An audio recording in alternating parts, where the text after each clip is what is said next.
Hi guys, अस्सलाम वालेकुम जी। उम्मीद है कि आप तमाम दोस्त खैरी से होंगे और ठीक ठाक होंगे। अक्सर ये लोग चाहते हैं कि भाई हम पाकिस्तान से या इंडिया से या बांग्लादेश से कनाडा चले जाएं, अमेरिका चले जाएं या यूके में चले जाएं। बहुत से लोग हैं जिनको ये रास्ते नहीं मिल रहे होते हैं, उनकी स्टडी का गैप भी काफ़ी ज़्यादा हो चुका होता है, या तो उन्होंने तालीम हासिल नहीं की होती, या इसके बाद ये भी होता है कि जनाब उनके पास विजिट वीज़ा के पैसे नहीं हो रहे होते, वो नहीं जा सकते।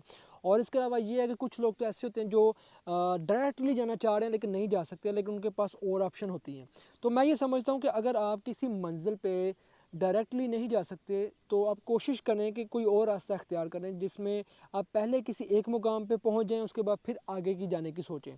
तो मैं बात कर रहा हूँ कि अगर आप यूएई के अंदर हैं या यूरोप के अंदर हैं तो आप इन कंट्रीज़ के अंदर आके कैसे आप अमेरिका, कनाडा और यूके जैसे कंट्री जो हैं, इन बड़े कंट्रीज़ के अंदर जहाँ पर आपको लैंग्वेज का भी इतना इशू नहीं हो सकता, क्योंकि ऑलरेडी हम लोग बचपन से जो इंग्लिश लैंग्वेज है वो सीखते आ रहे होते हैं। तो इनमें हम कैसे जाके वहाँ पर रह सकते हैं या विज़िट कर सकते हैं या इन फ्यूचर हम वहाँ पर सेटल हो सकते हैं, क्योंकि जैसे कि बताया जाता है कि अपॉर्चुनिटीज़ और मौके इन बड़े कंट्रीज़ के अंदर कुछ ऐसी स्टेट होती हैं, कुछ ऐसे सूबे होते हैं जिनमें बहुत ज़्यादा होते हैं। तो हम कैसे जा सकते हैं? देखिए, ओवरऑल मैं ये बात करना चाह रहा हूँ कि अगर हम जितने भी हम एज अ पाकिस्तानी या इंडियंस हैं या बांग्लादेशी या श्रीलंकन हैं या नेपाली हैं, तो आप इन बड़े कंट्रीज़ के अंदर जाना चाह रहे हैं लेकिन आप डायरेक्टली नहीं जा सकते, तो आप क्या करते हैं? आप यूरोप के अंदर आ जाते हैं। यूरोप में एक एग्जांपल देता हूँ, इटली की एग्जांपल है, जहाँ पर आप लीगल हो सकते हैं, जहाँ पर आप लीगल हो जाते हैं, आपको कोई डॉक्यूमेंट वगैरह मिल जाते हैं, आप वहाँ पर लीगल स्टेटस हासिल कर लेते हैं। इटली है, स्पेन है, पुर्तगाल है और फ्रांस भी है। आप इन कंट्रीज़ के अंदर यहाँ पर आए हैं, यहाँ आके आपको डॉक्यूमेंट मिल गए हैं और आप डॉक्यूमेंट के साथ साथ काम कर रहे होते हैं। ठीक है, ज़ाहिर आप काम कर रहे हैं, आपका बैंक अकाउंट भी यहाँ पर खोला जाता है, आप खुद बैंक अकाउंट अच्छे वाला खुलवा लेते हैं। तो यहाँ पर काम करते हुए आपके बैंक अकाउंट के अंदर कम से कम 3, 4, 5 हज़ार यूरो तक, यूरोज़ 5 हज़ार यूरो बैंक अकाउंट के अंदर आपने रखे हों और इसके साथ साथ आप काम कर रहे हों, आपका जो टैक्स है वो भी जा रहा ही होता है। ठीक है, ज़ाहिर आप काम कर रहे हैं और आपका टैक्स जा रहा है। इसके साथ ये होता है कि जी आपका रेजिडेंस कार्ड जो है, जो आपका आईडी कार्ड जिसे कहते हैं, आधार कार्ड जिसे कहते हैं, वो आपका बना होता है जहाँ पर आप रह रहे होते हैं, वहाँ उस जगह के ऊपर। अगर आप गवर्नमेंट के पास रह रहे हैं वो भी आपको फ्री में बना के देते हैं। अगर आप कहीं बाहर रह रहे हैं तो आप वहाँ पर भी आपने अरेंज किया होता है, बना लेता बंदा, कोई इतना इशू नहीं होता। प्रॉब्लम होती है आईडी कार्ड बनाने में अगर कोई बंदा बाहर हो, लेकिन ओवरऑल बंदे बना लेते हैं। तो आईडी कार्ड भी है, आपके पास डॉक्यूमेंट भी हैं, इटली के अंदर या फ्रांस या स्पेन के अंदर रहने वाले जो आपके पास डॉक्यूमेंट हैं, जिनकी बेस के ऊपर आप पाकिस्तान में भी जा सकते हैं, वो आपके पास डॉक्यूमेंट्स हैं। तो आपके बैंक अकाउंट के अंदर 4 से 5 हज़ार यूरो भी है। तो इस बेस के ऊपर आप वीज़ा जो है, इन तीनों कंट्रीज़ में से सबसे पहले मैं प्रेफर करता हूँ कि आप यूके का वीज़ा अप्लाई करें। बहुत से ऐसे लोग हैं, बहुत से ऐसे लड़के हैं जिनके पास यहाँ पर यूरोप के अंदर असालम सीकर्स वाले पेपर हैं, तो उन्होंने इन पेपर्स की बेस के ऊपर बैंक अकाउंट के अंदर पैसे भी रखे हुए हैं, तो यूके का विजिट अप्लाई किया 10 से 15 दिन का। तो उनका यूके का विजिट वीज़ा भी लग गया, यूके ट्रैवल करके आए हैं। यूके ट्रैवल करने के बाद फिर वापस आके 1 डेढ़ माह के बाद ही फिर अमेरिका का वीज़ा अप्लाई किया, अमेरिका का वीज़ा भी लग गया, अमेरिका भी ट्रैवल करके आए हैं।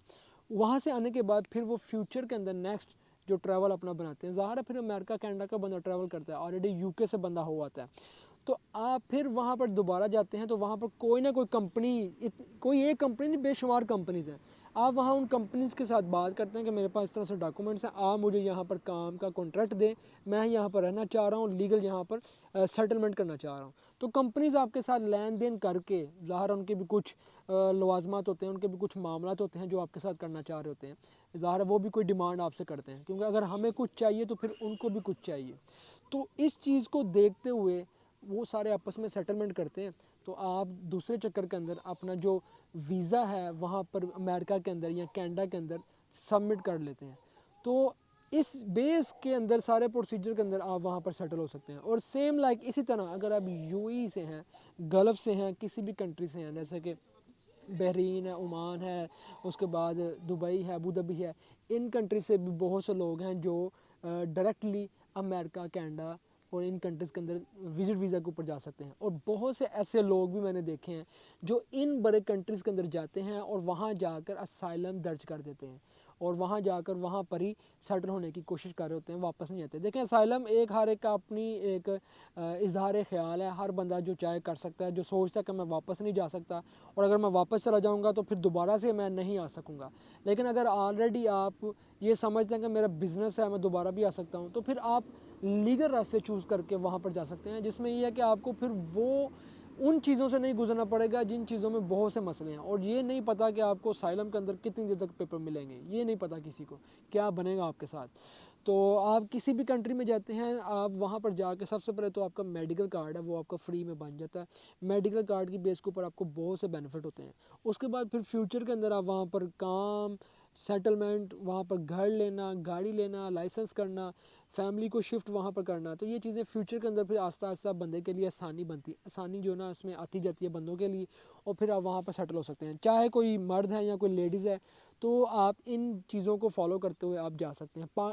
یورپ کے اندر جو ہے نا وہ جو یہ قانون ہے, جتنے بھی ہمارے لوگ جا رہے ہیں یہاں سے اگلے کنٹریز کے اندر گھومنے کے لیے یا پھر وہاں پر سیٹل ہونے کے لیے, وہ یہی طریقہ کار اپناتے ہیں کہ آپ اگر اٹلی کے اندر آ چکے ہیں یا کسی اور یورپین یونین کنٹری کے اندر ہیں اور آپ کے پاس لیگل ڈاکومنٹس ہیں, تو آپ سب سے پہلے یو کے کا ویزا اپلائی کریں. 10 یا 15 دن کا یو کے کا ویزا اپلائی کریں گے, وہ آپ کا 2-3 مہینوں کے اندر لگ کے آ جاتا ہے.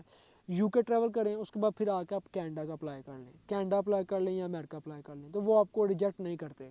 تو اس کے بعد جب آپ کے پاسپورٹ کے اوپر یہ اسٹیمپ ہو جاتی ہے بھائی, پھر آپ دنیا میں کہیں بھی ٹریول کریں, کوئی آپ کو روکنے والا نہیں ہے. چاہے پھر آپ پاکستان میں بیٹھ کے کریں یا پاکستان سے باہر نکل کے کریں, کوئی بھی مسئلہ نہیں بنتا آپ کے لیے.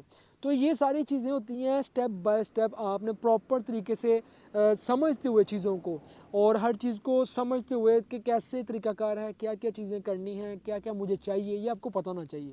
اور اسی چیز کو دیکھتے ہوئے میں پاکستانیوں کے لیے اور خاص طور پر جتنے بھی لوگ ہمارے دیکھنے والے ہیں ان کے لیے ایک ایسی اسپیشل ویڈیو لے کر آ رہا ہوں کہ جس کے اندر میں آپ کو بتاؤں گا کہ فائل سسٹم کیا ہے, آپ نے پراپر اپنے ڈاکومنٹس کی فائلنگ کیسے کرنی ہے, کون کون سا ڈاکومنٹ آپ کو چاہیے کہ آپ اگر پاکستان میں ایک غریب بندہ بھی بیٹھا ہوا ہے اس کے پاس اس کو اس چیز کا نالج ہو کہ آپ اپنے یہ سارے ڈاکومنٹس کو ریڈی کر کے, جیسے کہ ہر چیز آپ کا I D card, passport, XYZ ساری فائل ریڈی کر کے آپ خود ویزا اپلائی کریں. آپ کو کسی بھی طرح کے 2 نمبر ایجنٹوں کی ضرورت ہی نہ پڑے, آپ خود ویزا اپلائی کریں اور آپ کو اتنا کانفیڈنس ہو کہ میرا ویزا ضرور لگے گا, اور آپ کو ایمبیسی ویزا ایشو کرے اور آپ پراؤڈلی کہہ سکیں کہ الحمدللہ میں وزٹ ویزا کے اوپر یا ورک ویزا کے اوپر خود اپلائی کر کے جا رہا ہوں یورپ کے لیے یا امریکہ کے لیے یا کینیڈا کے لیے. انشاءاللہ تعالیٰ میں آپ کو گائیڈ کروں گا.